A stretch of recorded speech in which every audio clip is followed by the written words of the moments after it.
cells. Let's see. Not. Guys are in trouble. Okay, so here we go. Watch. This right here is the placenta. The placenta is the connection between the mother and the child. So this is where nutrients and gases are exchanged. You got me? So the mother's blood does not directly mix with the fetal blood. Instead, there's this massive group of capillaries where nutrients and gases are exchanged. And fetal red blood cells and maternal red blood cells don't mix. Couple of other things. Number one, that fetal hemoglobin is different than people hemoglobin. Fetal hemoglobin has the ability to carry 30% more oxygen than people hemoglobin. And that's a good thing when we actually begin the discussion of the circulation of blood through the fetus, because there's mixing of blood. Number two is you have kind of a different circulation here. And remember, by definition, a vein carries blood towards the heart, right? Towards the heart. And an artery carries blood away from the heart. So this is important. The nutrients and gases are exchanged because the placenta is directly connected to the vascular lining of the uterus. And once gases are exchanged, the oxygenated blood from the mother is then sent to the fetus through the umbilical vein. So the umbilical vein carries highly oxygenated blood from the placenta towards the baby. Now, because the baby's bones aren't well developed, the liver, the fetal liver, actually takes over hematopoietic function, meaning the fetal liver makes red blood cells. Red blood cells. So this is the important piece. Now, so this is the circulation of the fetus. And just like in normal circulation, the deoxygenated blood from the lower portion of the fetus is going to be coming back to the right atrium. And about 30% of the blood from the umbilical vein is diverted to the liver to pick up new red blood cells. The remaining highly oxygenated blood makes a connection with the inferior vena cava of the fetus, and that's called the ductus gussus. It's called the ductus venus. Ductus is a connection, a duct. So what you have here is you now have mixing of deoxygenated blood with highly oxygenated blood. And that blood, that mixed blood now, is going to make its way into the right atrium. Now, this is the cool part, at least to me. What's the uterus made out of? What are the two things muscle can do? Good. Is there a lot of pressure in the capillaries? No. So what the uterus does is the uterus will rhythmically contract and make like a little heart. And that provides the pressure to move that blood towards the fetus. You don't think that's cool? No? Yeah. All right. So watch. You better write this down. And if this ain't your answer, what am I going to do, Tracy? Whole life wrong.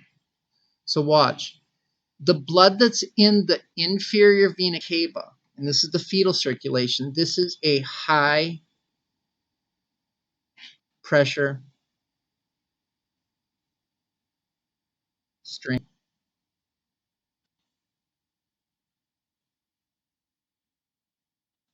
So this blood now moves into the right atria, and it's a high pressure stream. What doesn't the baby do? Breathe. So do you want a lot of blood going to the lungs? No. So you better write this down, better not pout. Separating the right atria from the left atria is a little open flap. This little open flap that separates the right atria from the left atria is called the foramen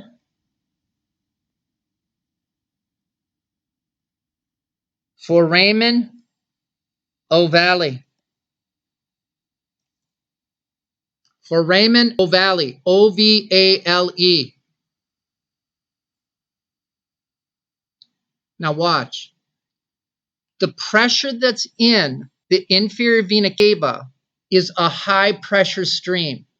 And that high pressure stream of blood is going to force open that little flap, the foramen ovale, and the vast majority of oxygenated blood is going to bypass the right side of the heart and enter the left atrium.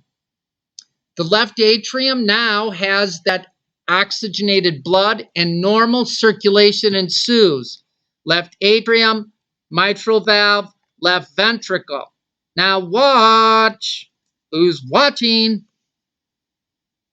What are the three large vessels that come off the arch of the aorta?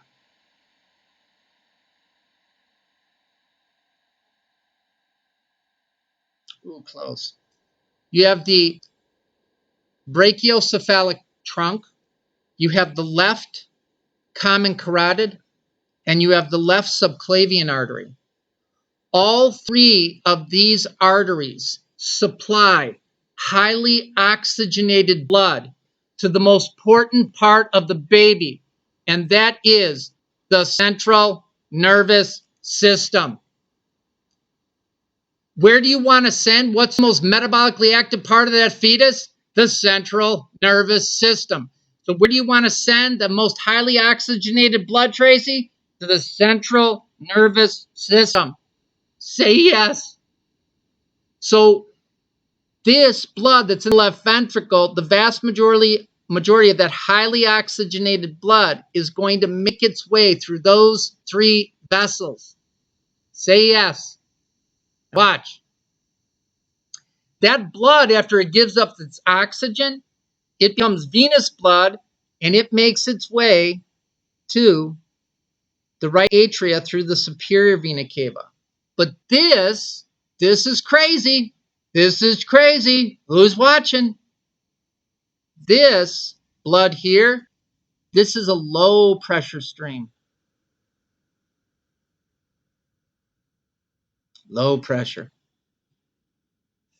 The result of that low pressure, that will cause that blood that's deoxygenated to go into the right atria, tricuspid valve, right ventricle. So the blood in the left ventricle, highly oxygenated. The blood in the right ventricle, lowly oxygenated. Now, better be included in your answer. Life marking wrong. Yes? Now watch. Unlike the cells of the body, in the lungs, right?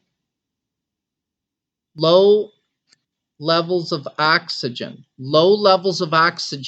in the alveoli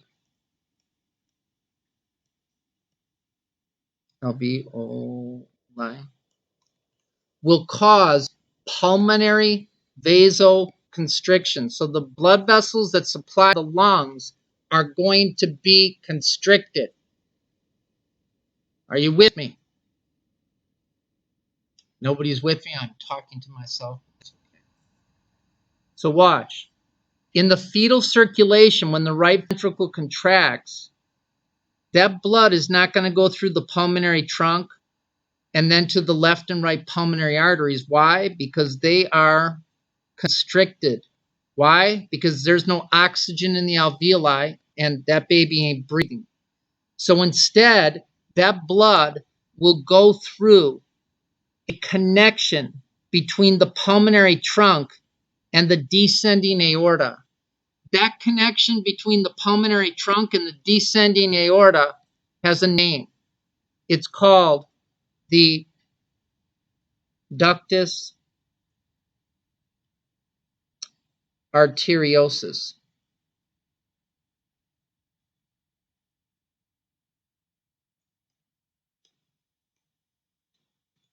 That connection remains open, and because it's open, when the right ventricle of that little baby contracts, blood's going to take the path of least resistance, and the vast majority of that blood that was in the right ventricle is going to bypass the lungs and go through the ductus arteriosus, and that's going to feed and mix with the oxygenated blood to feed the rest of the body. Then you have two internal iliac arteries, and each one has an umbilical artery connected to it. So that umbilical artery then takes that blood that's deoxygenated and it returns it back to the placenta for gas exchange to occur.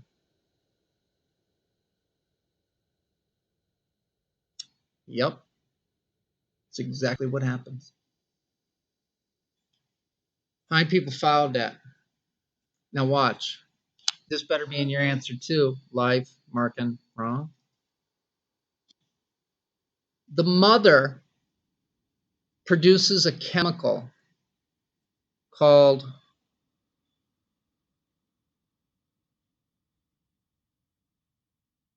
prostaglandins.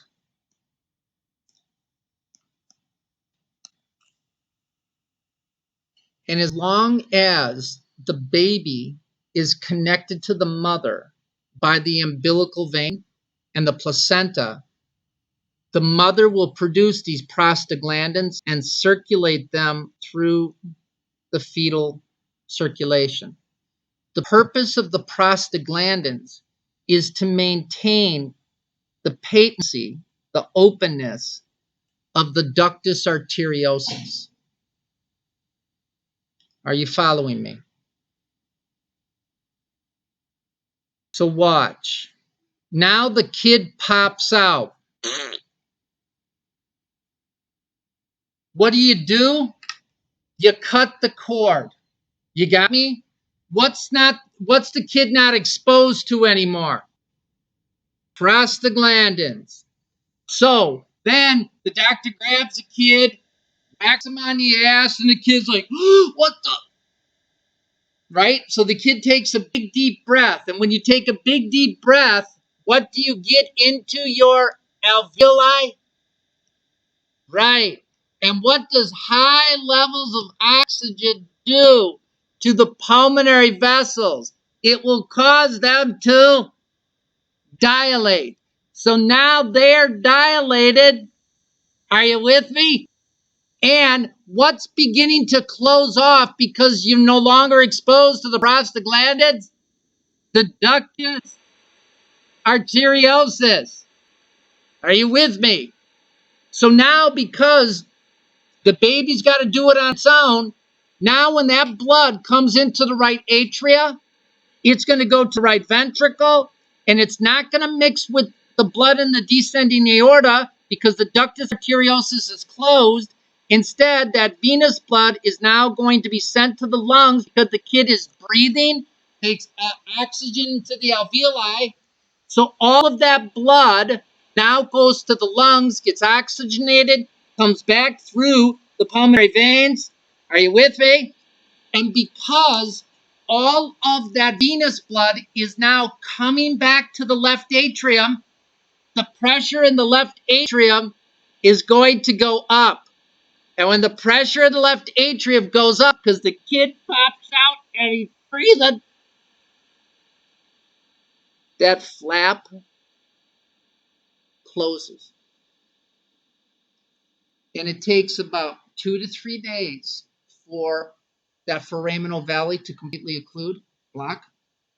And it takes about 2 or 3 days for the ductus arteriosus to occlude.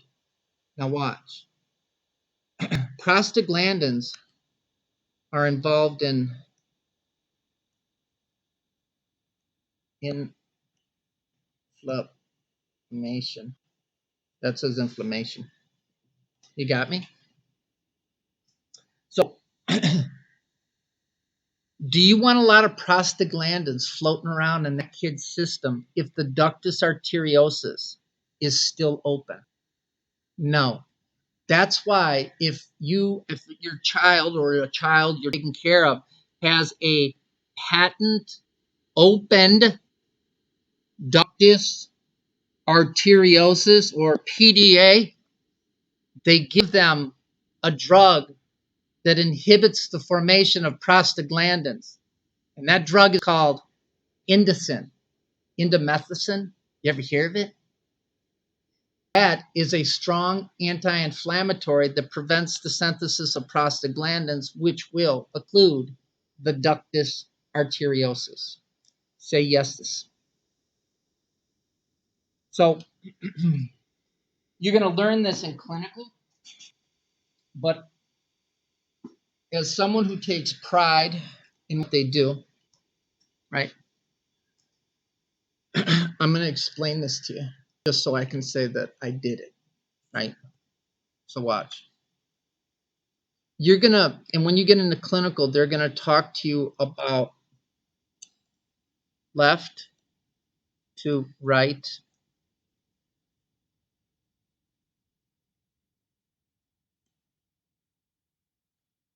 shunts or right to left shunts of blood. Putting blood from one side of the heart to the other. All right? So watch. Which is usually stronger, has a stronger contraction, the right or the left ventricle? Good. Which has to have a stronger contraction to push the additional 25% of the blood into the ventricle, the right or the left atrium?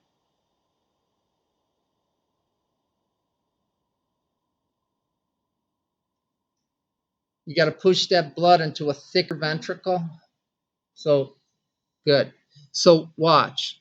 If you have an open foramen ovale, right, or atrial septal defect, because both the right and left atria contract at the same time, but the left atria is stronger, it's going to push oxygenated blood into the right atria.